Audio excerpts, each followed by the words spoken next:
I try to pick the pieces in my mind, put them in a pretty little line for you to see. I try Hello everyone, my name is Joe Collins and this is the very first episode of Dear DM, a Dungeons & Dragons advice podcast where each episode I'll be sitting down with a different dungeon master in order to discuss, debate, and hopefully answer your D&D related questions. First off, I would like to start with a huge thank you to all of you who answered the call and submitted your questions for this episode. Honestly, the response was significantly larger than I expected, and I've been really blown away by your guys' enthusiasm, so thank you so much. Unfortunately, there were a lot of really good questions we just won't be able to get to today, but don't worry, if we don't answer your question this time, you may very well hear it addressed in a future episode. Now, all that being said, I think it's high time we start digging into those questions. So in order to do this, I'm going to need some help from my very first guest here on Dear DM. He's an extremely gifted dungeon master, as well as a good friend of mine. Without further ado, I would like to give a warm welcome to our dungeon master for the evening, Ben Johnson. How's it going, Ben? Doing alright, how about yourself? I'm doing alright. It's just a little bit weird actually calling you by your first name, because I'm so used to calling you DM. But, it's alright. Other than that, it's going well. So, for everyone at home, obviously I know you're my DM, we know each other, but for those at home, why don't you tell us a bit about your history with D&D? How did you get started? I got started when I was very young. I learned how to play Advanced Dungeons & Dragons, first and second edition, when I was about 7 or so. Played a few games here and there with my family and close friends, and after a while, I started to divvy away from third and 3.5 and fourth, but I started coming back at 5th edition probably at around 3 or so years ago. So I've been DMing and not really a player too much, but mainly a DM for most of my life. That's awesome. So when you were playing with your family, was it did your parents DM, or was it older siblings, or who was kind of the ringmaster in that scenario? The ringmaster would have probably been more of my dad. He was a DM for a little bit, but after after about a year of just watching him and doing everything, I wanted to run it. So then I became a DM for most of my family. So little me DMing for all the big kids and everything like that. That's a hell of a history. Mm-hmm. So at what point did you start? Because now 5e is your game of choice, right? Yes, 5e, and I'm dabbled in Pathfinder. What's your favorite part of 5e? What makes you kind of a big fan of it? What makes me just a big fan of it is just of the blending between the roleplay aspect of D&D, the playing your characters, the having the little boxes for the personality traits and everything like that, and as well as just the blending of the classes with them. I was never a fan of the alignment restriction that was in previous editions, but with the openness of that, you can really come up with some funny characters. Yeah. An evil paladin, for example, or something like that. Yeah, no, that 5e is the first time I've ever played a paladin, because before that I could never bring myself to be lawful. But, yeah, no. So chaotic paladins, hell yeah. Yeah, especially with we were just talking about the Aura of Conquest paladin with Xanathar's update, and the potential for that little bit of evil. That's so much fun. There's Conquest, Oathbreaker if you're gonna be fancy, or pretty sure there's the new. I think it's in UA still, the Treachery or something like that. Yeah, essentially the equivalent of Blackguard, I think. Yeah. But yeah, so without further ado, do you want to jump into some questions that people were lovely enough to send in? Yeah, let's answer some questions for the lovely folk. All right, our first one, given that it's our very first question, I figured should do it with something about beginnings, about getting started. So our first question is from Pantail13, who writes, I'm a relatively new player, and I've only done about 5 sessions with the group I play with. Some of my other friends have mentioned that they would like to play, and I'm rather eager to start DMing for them, to which they've said they'd be down for. What would be the best way to go about starting a game up with them? Is the 5th edition starter set a solid way to start? Also, what tools would you recommend to use when I start DMing, i.e. rulebooks, pencils, papers, miniatures, etc.? essentially what tools, like, are the basic rules enough? Is there anything special you need beyond the paper and pencils? I feel the basic rules are enough. I have it and I've ran it a few times for a bunch of new players. I feel if it's going to be like in a home game, not one that's online, but one that's a home game, it's good to have at least a grid sheet with a few dry erase markers, just so you can easily drop maps or things of that sort. Definitely dry erase markers, wipes, character sheets, and probably just the core books. Really all you really need, and a good imagination. If you're going to run a module, that's also a really nice place to start. Everything's detailed and set out. So if I remember correctly, the starter set actually comes with like the very basic rules. Not like the each class only has the one option and everything. So would you say, given that the player handbook is, I think, probably only about $30 now, do you think that's just as good of a starting investment as the similarly priced basic edition that just comes with the beginning module? I think it'd probably be, in the long run, it'd probably be better to get just the player's handbook and just sort of read it through. Take a look at everything. Even for DMs, the player's handbook does have a really good section for, like, I believe it gives like a full detailed encounter of like these two adventurers are on a bridge and they see a few statues. One of the players inspects the bridge while another one inspects the statues, and it gives you what rolls they would be making and things of that sort. So player's handbook would probably be the best. Yeah, I think part of it's just the fact of there's not really a wrong way to start. Yeah, as long as isn't. Yeah, as long as you're starting and as long as you're playing D&D and using your imagination, you're gonna be fine. It'll take a while to get the ropes, but that's true of literally anything. Oh yeah, most definitely. I will say, the earlier you start taking notes, the better. Like if yes, that is very true. If you don't have a notebook at the table, you're gonna be forgetting stuff next time. I always keep a notebook with me with NPCs, voices, things of that sort, what they do, what they want, things of that, just to remind myself and to refresh between each session, because I usually run weekly sessions, so having that refresher each week lets me realize of where we're at. Yeah. All right. I think we answered that relatively thoroughly. Our next question is from Earl Grey Tiefling, who asks, what is the weirdest or most absurd character a player has ever brought to your table? Did you end up integrating it into the game, or did you give it a hard pass? Okay. So this was when I started DMing 5th edition.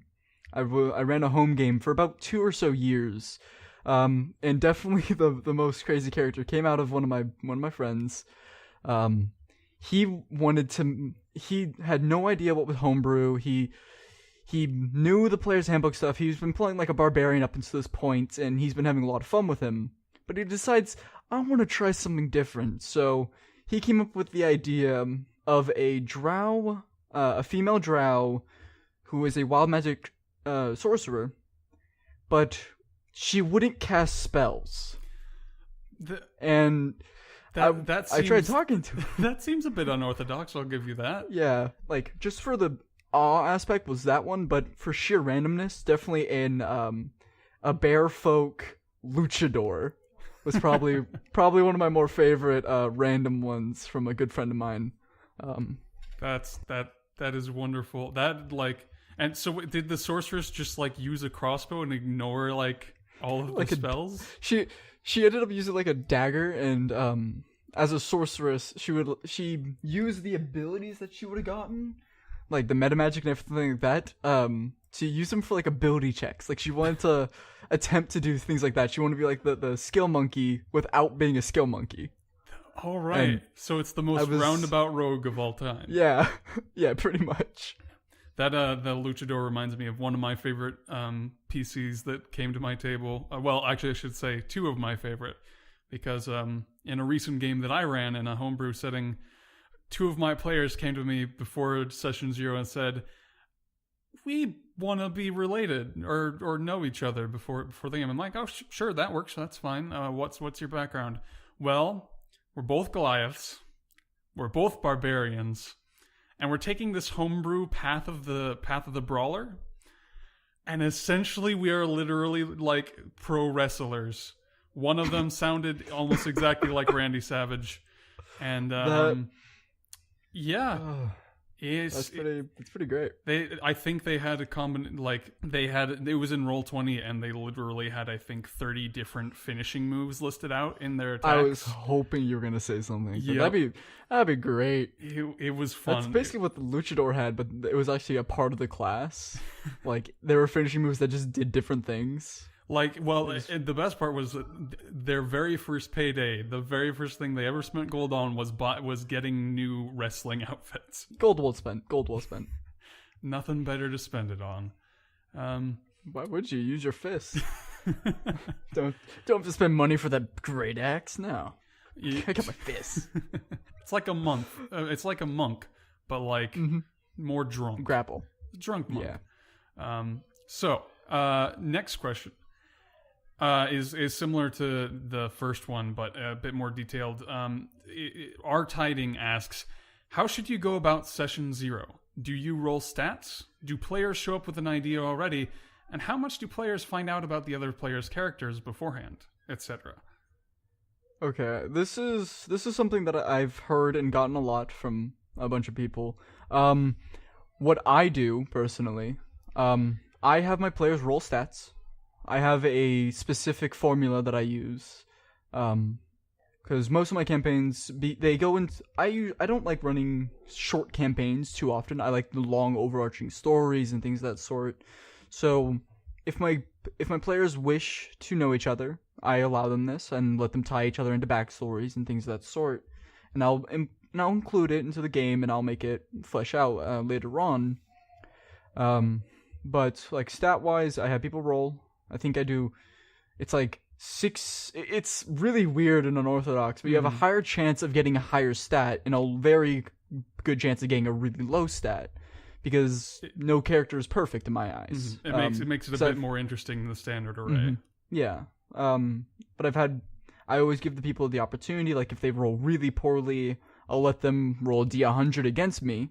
And basically we trade off, and if they succeed, if they beat me, I let them take the standard array or roll again, if they so choose. It just gives them that sort of opportunity. But running session 0, I would always have a bit of the world planned out so the characters know what they're going into, whether it's a module, give them the story hook, or if it's a my own worlds, which I usually run. I will have a bit of the worlds fleshed out and give them the ideas of what's going on, where they meet, how, like, the kind of area, what's going on within the nearby vicinity, if there's any big events occurring during the time, like if they're in war, if it's usually like an era of peace, or if like a major event happened recently, like the king of the nation is holding a council between the Elvish kingdom and the Dwarven cities under the mountains, and what's going to happen, no one knows, type situation, just to give everyone that sort of idea of what's going on, so they can ask questions, so they can do things. And session 0, I'd always have them like, do you guys have any questions of what the world's about, or what's going on recently? And if they have any, then I answer them to what their character would know based on their backstory. It's interesting that you say that too, because in the campaign that we're currently playing, the one that you're DMing for me, is of course is based in Taldore, the setting from Matt Mercer, and we're all Critical Role fans, so we all know ahead of time what the world is like. I didn't have to do that. Yeah, so it's one of those things where we're constantly having to separate what we know from watching the show and what our characters would know. But yeah, and even then, like a well-known setting like that, in the world of Exandria and in Taldore itself, I have changed things. I've changed races between people, just to throw you guys off a little bit. I don't want everything to be the same, because it's not. And that's one of the beautiful things that Matt Mercer did, is he specifically said, this is not like your Taldore is going to be different from my Taldore. You have permission to change it as much as you want. So that was one of my favorite parts of the way they approached it. Oh yeah, most definitely. It's the only reason why I pre-ordered it as soon as I could. Yeah. I want to get my hands on it. Want to get that map and everything. It's a great setting and has a lot of detail, a lot of rich story elements to it.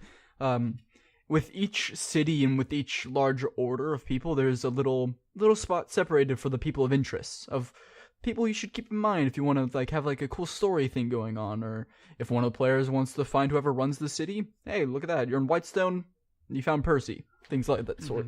Oh, and like I love throughout the book there are sprinkled little plot hooks essentially. Oh yeah. And one of those, just even though I'm not planning on running a game in the setting anytime soon, one of those plot hooks was just so interesting. I'm like, I kind of want this to be the start of my next campaign, and so I'm like planning that based off of one of those hooks because it just got the gears spinning. Oh, nice. Yeah, and that's what the ideas are for. They're just to get your gears spinning for you to figure out what you want to do with it. It's an idea. It's not a full story.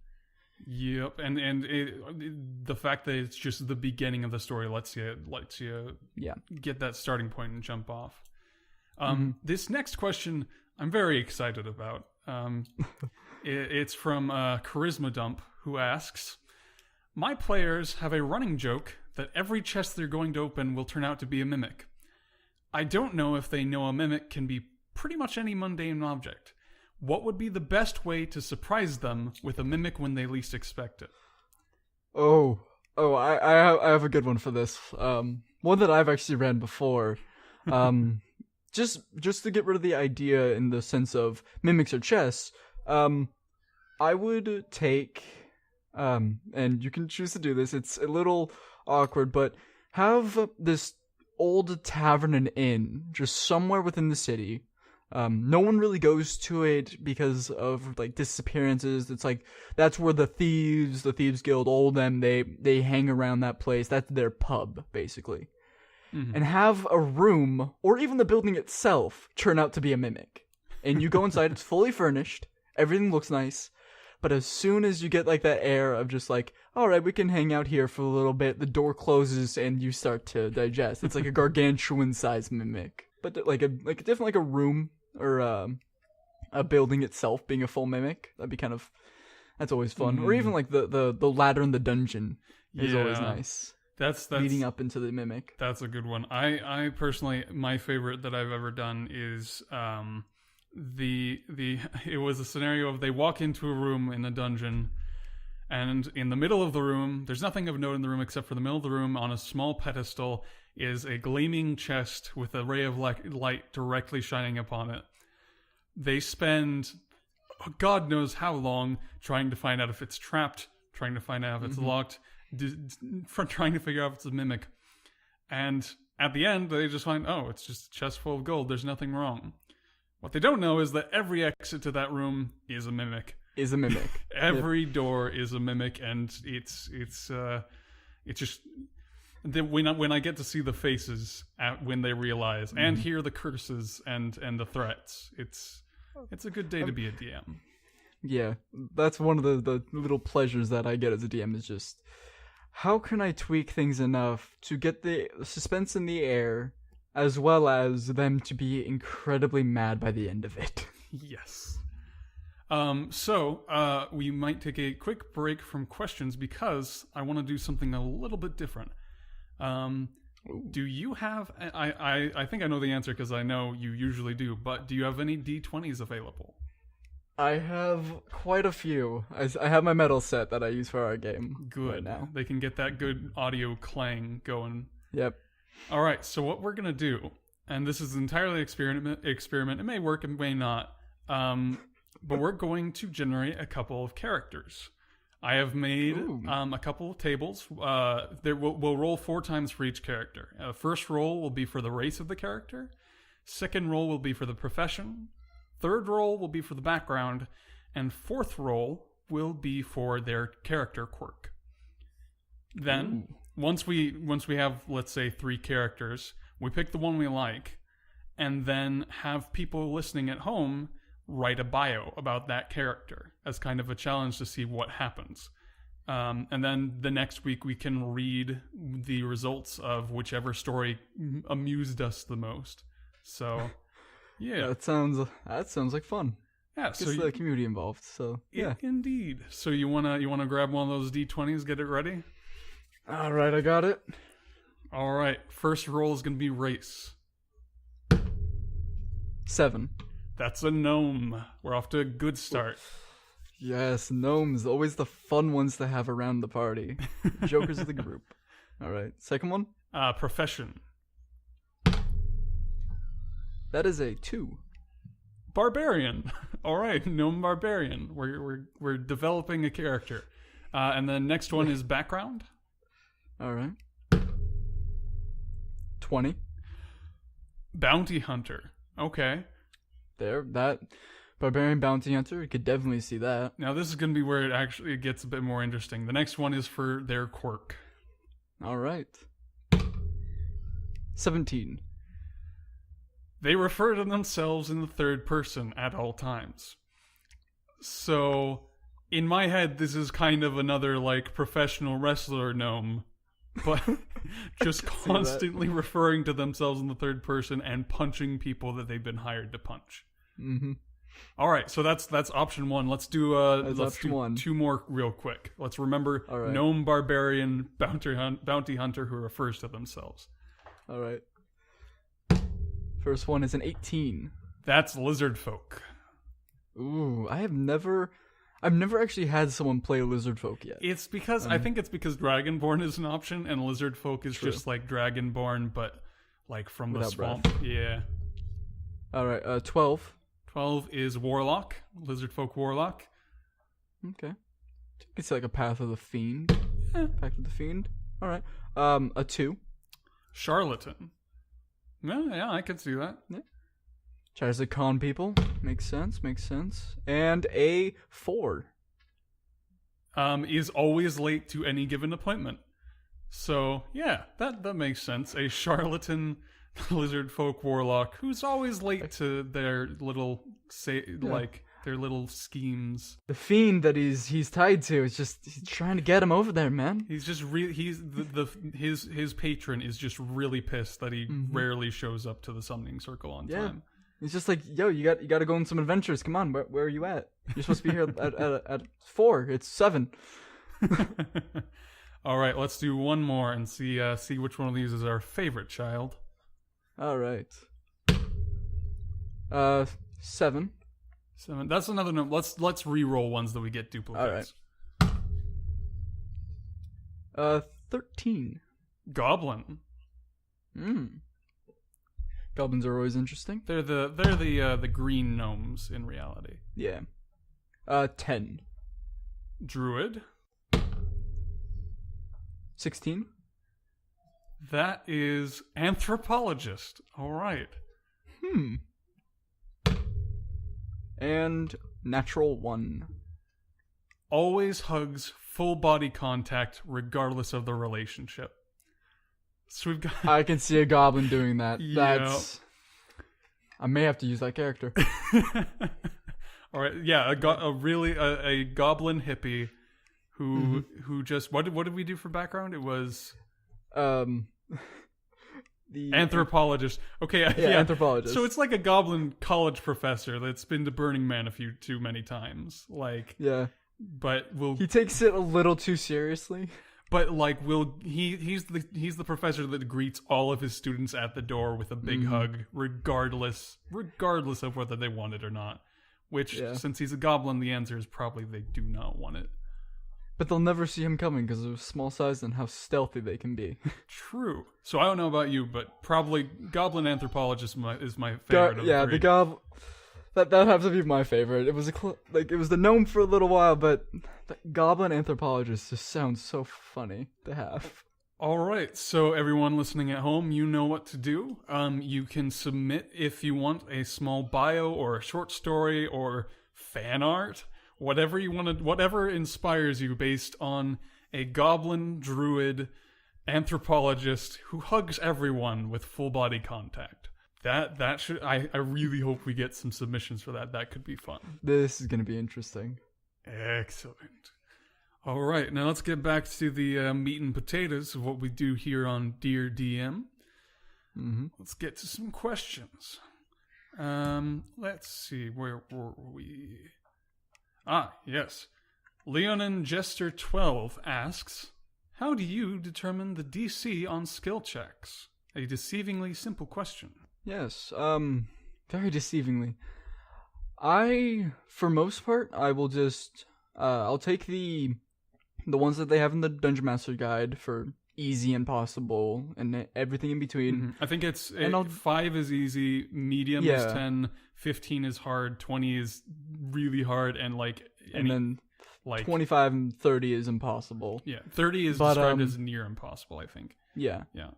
I'll take those, and depending on what I think it is and the certain conditions that it might be, I'll minus 1 or 2 of it. 3 if I'm feeling very, if I feel like my players are capable enough or incapable in this eyes of if I'm raising it, then I'll measure it by that, but I won't go more than about 3 or so, just because other than that, I'm just going to be Well, I think part of the making other things. Part of the reason that works so well is because we're playing 5e most of the time, and 5e gives us the wonderful mechanic of advantage and disadvantage, which is for almost all the games I played or run, it kind of it makes it so that if something's going to be more difficult, you don't have to have a ridiculously high DC. It can still be possible, but but circumstances make it a bit more difficult. So you don't have to, in 5e, you don't have to finagle with DCs near as much as you did in 3.5 or Pathfinder.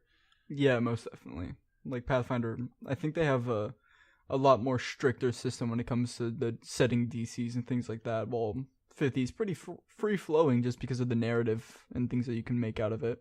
Like the same chest in 2 different areas might have 2 different DCs depending on how everything is. Mm-hmm. And, in the end, it really comes down to it's a number the DM picks in their head. Yeah. It's an arbitrary thing at most points. And it also varies because the math is going to be very different depending on, even something like how did your characters roll stats. If they have higher than average stats for their character, 20 might not be that difficult. They could have a plus 8 at an early level. So you really do getting that 20 to begin with is coveted by a lot of players. It's why I try to stay away from that. I'm a firm believer of when you start at level 1, you're level 1. Mm-hmm. You're not a hero. You are a farmer who just picked up a sword. Yep. You just got everything. And we should mention that part of what was interesting about the campaign we're doing right now is that we started at level 0.5, as described in the Tal'Dorei book. Mm-hmm. What's in the Tal'Dorei book, as well as can't remember the website. I think it was Cobalt Press. They have a beautiful 0 level, 0.5 level, and then a 1 level.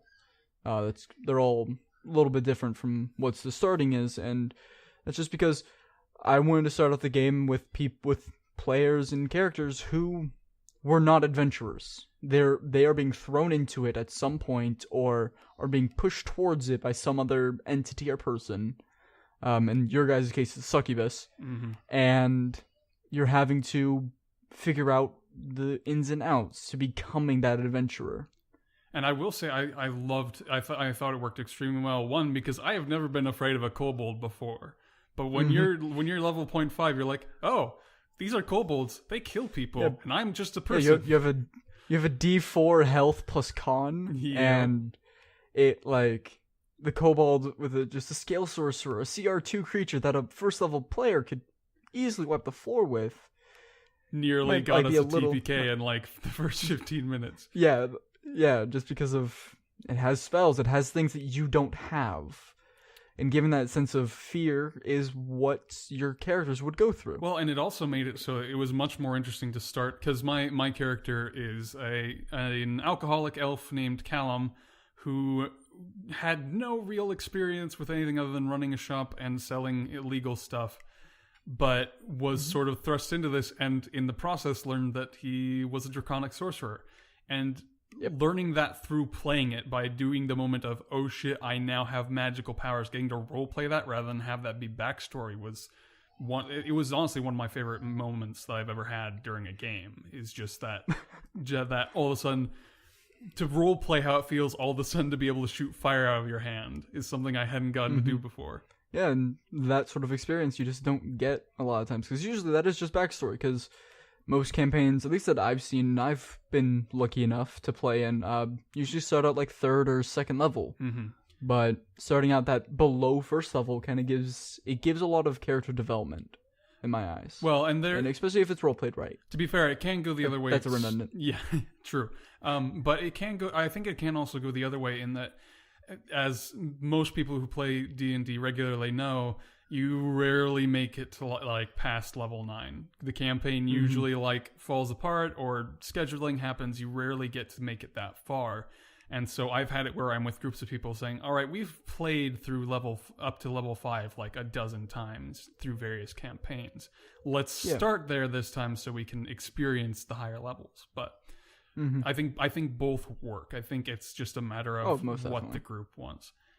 All right. So this next question is a hefty one. It's a bit longer, but I think it's a very good one. All right. I've edited it down a little bit to make it a little bit more concise, but it's still the essence-wise, it's still the same question. Oh yeah. All right. So it was asked by McKay55, and they ask, at what point does Dungeons and Dragons go from being by the book to being a unique homebrew experience?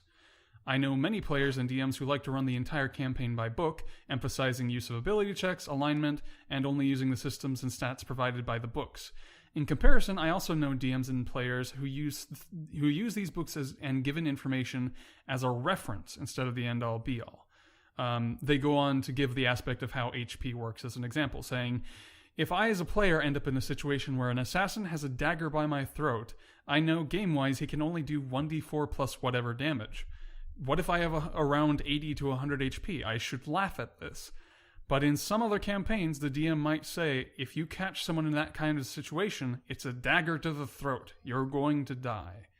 So I think that just the question is how, especially I think for people who aren't super experienced DMs, I think the question is, how do you balance having a foundation from the books, but also taking the narrative into consideration when you have situations like the dagger to the throat, where it's clearly getting in the way of narrative to stick directly to the book. Well, that's definitely a loaded question. Yeah. So personally, I like to run things a lot closer by the book. I do have a lot of emphasis and openness for the rule of cool and allowing players to, get rid of that sort of mindset of just it is a game. First and foremost, I do firmly believe it's a game, and the randomness coming from the dice and the using the same idea of the dagger to the throat could be an instant kill. At that point, when it gets to the you have more hit points than this guy could possibly do to you, that's because your character itself, in my eyes, isn't a normal person anymore. They are an adventurer. They have conquered and killed beings that normal people would be obliterated or enslaved by. Like, again, the assassin going for your throat. You're skilled enough, and you're not just a normal person. You're not going to panic. You can realize, oh, he's coming from this angle. If I move or shimmy slightly, the blade will only barely cut rather than dig straight in. Mm-hmm. But it could be that critical assassinate hit that doubles the damage 4 times and does sneak attack and things of that sort. And at that point, that's just what the DM comes from and what they wish. Mm-hmm. I think it's definitely up to the DM, up to the player per group, but as in how I would with personally all run things it. In reality, like that, yeah. I'm probably at some point I need to make an intro to the show that says DM's gonna DM. Like it's up to the DM in all cases. And even then, you could just add more poison, different types of poison, things of that sort. There are plenty of them in the Dungeon Master's Guide, and I think there's some in the Player's Handbook as well. But I think one of the potions is like purple worm poison that has it's 12d8. I think that's or one something thing just is monstrous. I think at some point on this podcast I'm going to have to talk about how underappreciated poisons are as a DM tool. Oh yeah, because there's been multiple times where God, I would kill to have an NPC be dying, but not have them be able to cast Cure Wounds and get rid of the plot point. Mm-hmm. Oh, poison. Yeah. But yeah, no, that's thank you, McKay, for that well worded and well thought out question that I did not do justice by shortening. I probably could have gone on for about an hour about that. So probably a good idea. All right. So We got a couple more. This next one is from Facking Hell, spelled F-A-Q-ing Hell. Nice. They ask, what's more important for a new DM who's figuring out the rules as they go? To be consistent with their past decisions or correct themselves as they learn the rules? I would, depending on what it is, if it's like a spell or an idea that you ruled previously in the past, if it's becomes game breaking or something of that sort, like some power that becomes incredibly like out of context, like a smite doing so much more damage or something because it was worded weirdly, I would correct it and keep going, just because you don't want the game to be too horribly imbalanced that it's no longer fun for the other players. But if they are enjoying it regardless, if like and you can easily keep up with it, roll with it. Keep with your past mistakes. Plenty of times where I've got something wrong and kept going with it so I could slowly bring it back, like a plot idea or a mechanic. Just, it's really depending on the situation, but I believe that if just keeping with it is fine, you should do so. You don't want to like tear down the narrative too much, but if it comes to a point where this fighter is only using this ability throughout the entire thing because he can one-shot everything and everyone else is getting upset because they can't do anything or they feel like they're underpowered in comparison, then I would recommend talking with them, figuring something out, rereading it maybe a few times. And that's one of those things where it's like, specifically, if it's not obstructive to the fun of other people, then there's nothing wrong with not going by the rules. And I honestly think that a mistake that is kept consistent is now just a home rule. That's like, most definitely. That it's not a mistake if you make a conscious decision that that's how your game is played. But and who knows? Even as a DM, it could always be that way from the start. Just never notice it until now. Oh yeah, or just never let your players know that you fuck up because they probably don't notice. But no one notices. It's fine. All right, so we've got one last question. All right. That is, it's a wonderful question, and it's from a certain Barry Blue Jeans, who I really appreciate the Adventure Zone reference. But beautiful. Barry Blue Jeans writes, my character in our 5e campaign is a half-orc monk who is also a luchador. We talked a little bit about these characters. Because of this, I draw my costumes on top of wrestling action figures after I turn their skin green. My latest costume was on top of a wrestler who wears jeans. When I roleplayed going into Fantasy Joanne's, my character found the materials for his new mask and vest, but no denim. In fact, he was questioned about what this denim was in the first place. So now that it's established that there is no denim in my DM's campaign so far, do I have my character make it since he's still got Weaver's Tools proficiency? Or do I just hope that my DM eventually gives me denim? Or do I just give up on my blue jean dream? I vote you should never give up on that blue jean dream. Don't give up. Don't give up. You definitely want to sit down and chat with the DM, see if it's possible for you to make it. But you're the biggest point is, do you want to be responsible for that? Do you want your character to be racked with guilt at the knowledge that jorts exist because of them? I think if they are okay with the possibility of denim becoming the new fashion trend for nobles and everyone of the like, ask your DM, talk with them, see if it's possible. Maybe set up a few how many skill checks it's going to take with your Weaver's Tools and what materials you need to get, because that could become a story, like a side story element. Like, you have to go to such and such field because you need the ingredients that are kept there or grown. Go talk to this druid who can help you. And the druid can help you with your blue jean dream, and they can. Yes.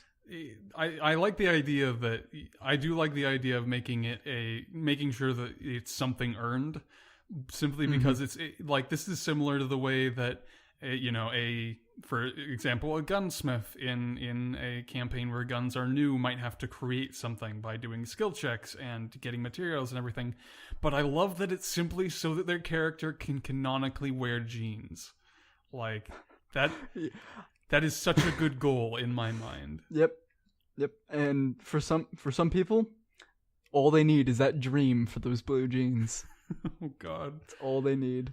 Oh, it gives me hope. Gives me hope for this world. That character is going to be a legend in mine. Maybe an important NPC, head of the Adventurers Guild. Oh yeah, and he's the only one in the land who has blue jeans. Oh god, now I'm thinking of plot points. There could be a guild trying to steal the designs. Exactly, you can come up with a story off of just some idea like this, no matter how outlandish or silly it may seem to people. Anything can be made into a small story element or even an overarching campaign. Yep. That's the wonders of the game that we play. Indeed. All right. I believe with that, it's actually time for us to wrap up for today here on Dear DM. Thank you all so much for listening. If you like what you heard, it would mean the world to us if you could subscribe to the channel or share the show with your friends or leave a review on iTunes. Anything. If it turns out you guys like the show, we plan to start putting episodes up on a regular schedule very soon. And the more people listening and submitting questions, the more content we can produce for all you lovely people.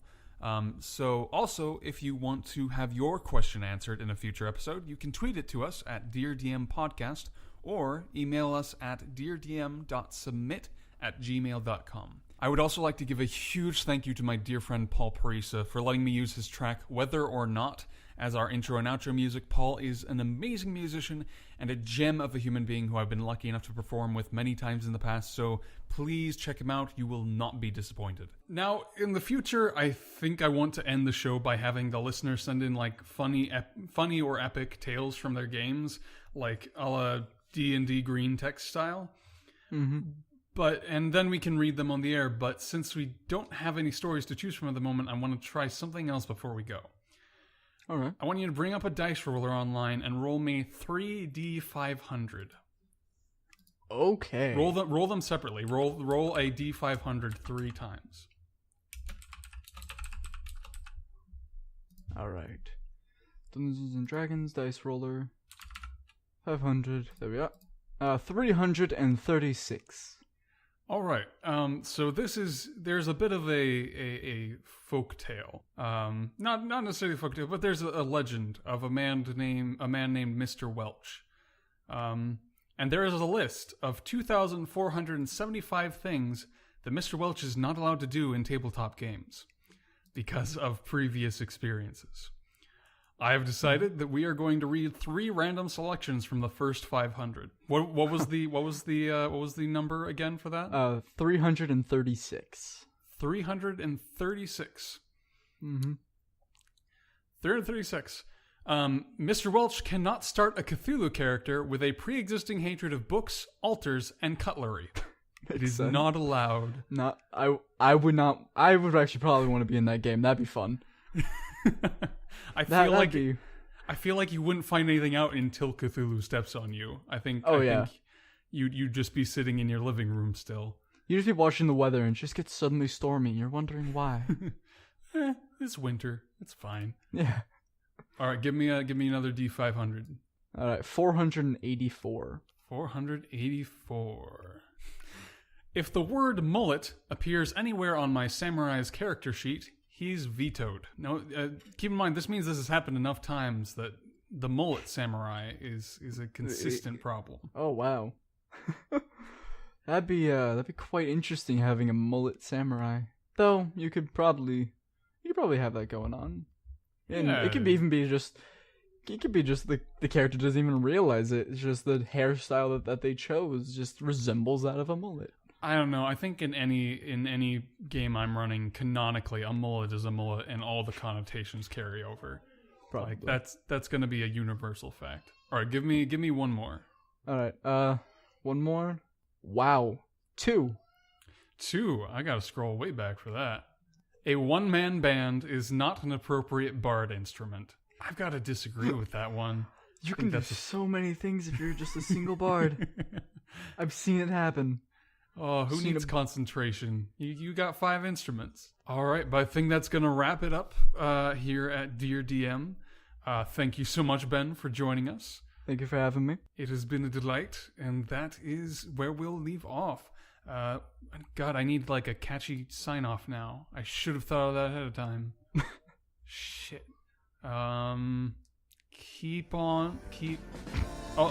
figure it out later. Goodbye. Goodbye.